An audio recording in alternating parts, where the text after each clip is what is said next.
sometimes I just get the strongest feeling for some potato fries. Like I just can't stop thinking about fries. I just gotta eat some fries. But I'm on a diet, so I can't really eat regular fries.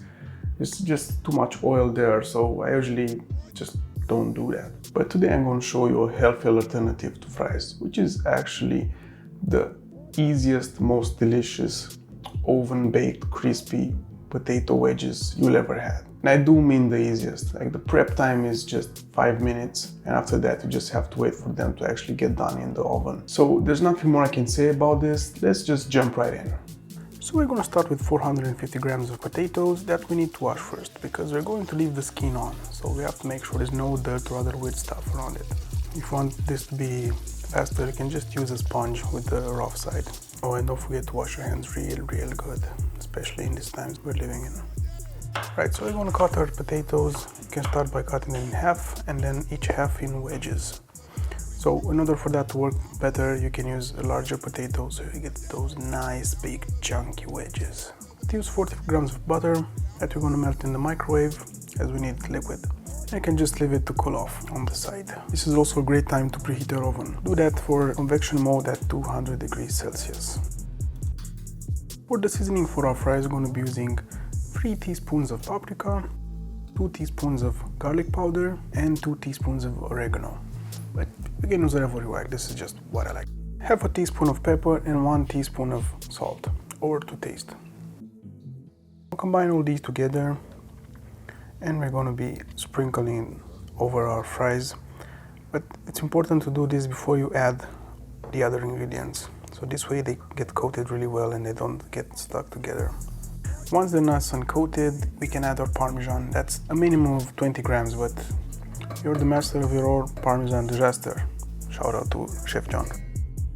Alright, so now it's at the end we can add the melted butter and mix everything together.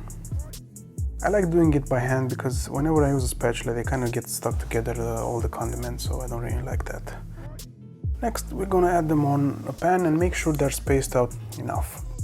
Also, you don't have to use this type of silicone pat I'm using. You can just use a regular one or just baking paper. That's good enough. Now add the potatoes to the preheated oven for 30 minutes or 35 if you're not using convection.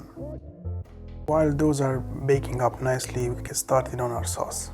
That's going to be 40 grams of mayo, 1 tablespoon of Korean barbecue sauce, 1 tablespoon of sriracha, and 1 teaspoon of Worcestershire sauce. And oh, there it goes, just don't do this.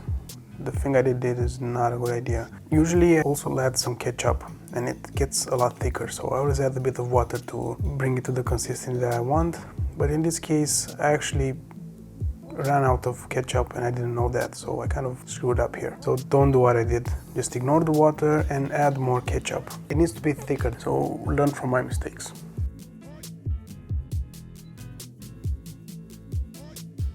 All fries are done. Let's take them out, and first thing you need to do as they're out is add some salt on them. Because we didn't add that much salt in the beginning, and having this salt at the end sticks to them better and it's really good. Now we can just plate them, split them, that's how many people you have. In my case it was 2 portions, put the sauce on and enjoy.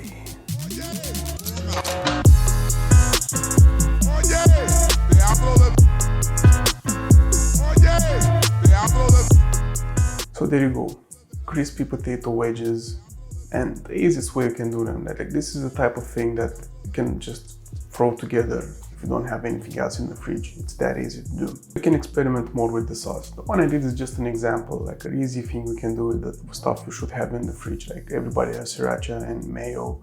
Maybe you don't, but if you don't, just get it.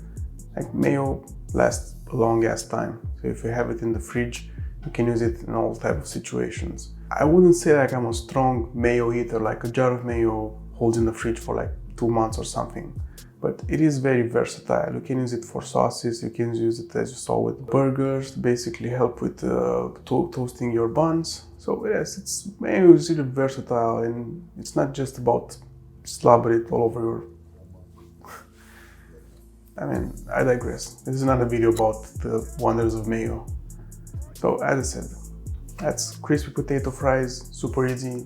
try them out. Do let me know how it turns out. Please add a comment, like it also helps a lot when I see people trying my recipes.